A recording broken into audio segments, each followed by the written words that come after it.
आदिम onoliya manatan dijo podo hasda hakal kandal tawal hatak kanam namal kachar tur tuka lusu pundu am nyelte dhuru dhusu rukha up rap rapa sundi godam chap chapa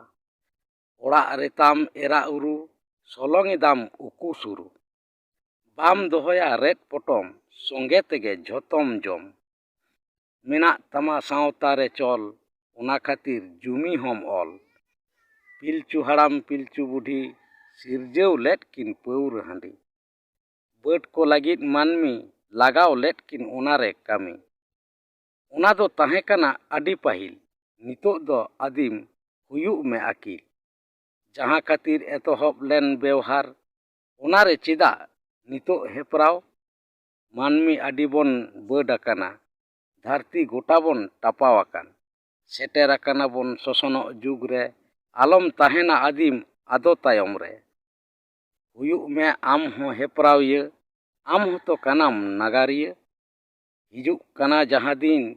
bagin me ona barij nirighin cetha chirgalok me de logon arui me sawta reyak cholon hijuk kana jaha okto tingu ketejok me sokto okto do bay tangiya aj kusitei laha chalaa tayom koko marangina am khandom danangok kana am getohu adi bunyadi chida nit ho japit umdi hai adim tayom re ado tinak din dosar onolhe tirla benaw bunga kuri tirla amre menak bunga dare amak tite jhoto ko mana jhoto ko bodha amrege jat dhorom